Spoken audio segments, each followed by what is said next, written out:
رسول اللہ صلی اللہ علیہ وسلم نے فرمایا ان قول لا الہ الا اللہ تدفع عن قائلها 99 من البلاء ادناها الہم۔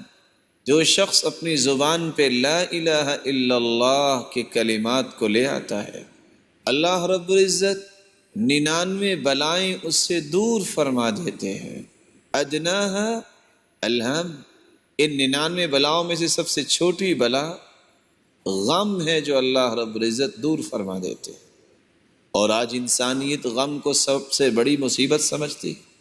اس سے پتہ یہ چلا کہ اگر غم سب سے چھوٹی مصیبت ہے تو 98 غم سے بھی بڑی مصیبتیں دنیا کی دور ہو سکتی ہیں اگر انسان لا الہ الا اللہ ان کلمات کو اپنی زبان پہ جاری کر لے۔ اور رسول اللہ صلی اللہ علیہ وسلم نے یہ فرمایا تھا افضل الذکر لا الہ الا اللہ، سب سے افضل ذکر لا الہ الا اللہ۔ اور قرآن مجید میں اللہ رب العزت فرماتے ہیں الذین آمنوا ولم يلبسوا ایمانهم بظلم اولئک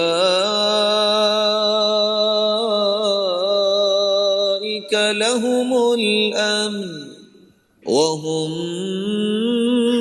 مہتدون۔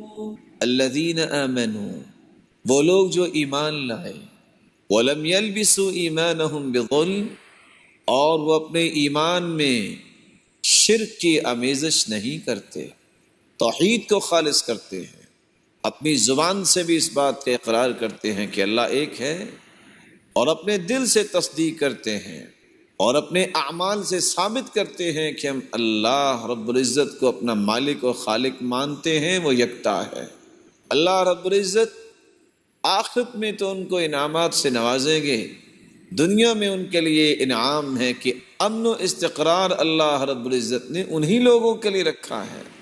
وہم مہتدون، اور ہدایت یافتہ یہی لوگ ہیں، صراط مستقیم پر گامزن ہونے والے یہی لوگ ہیں۔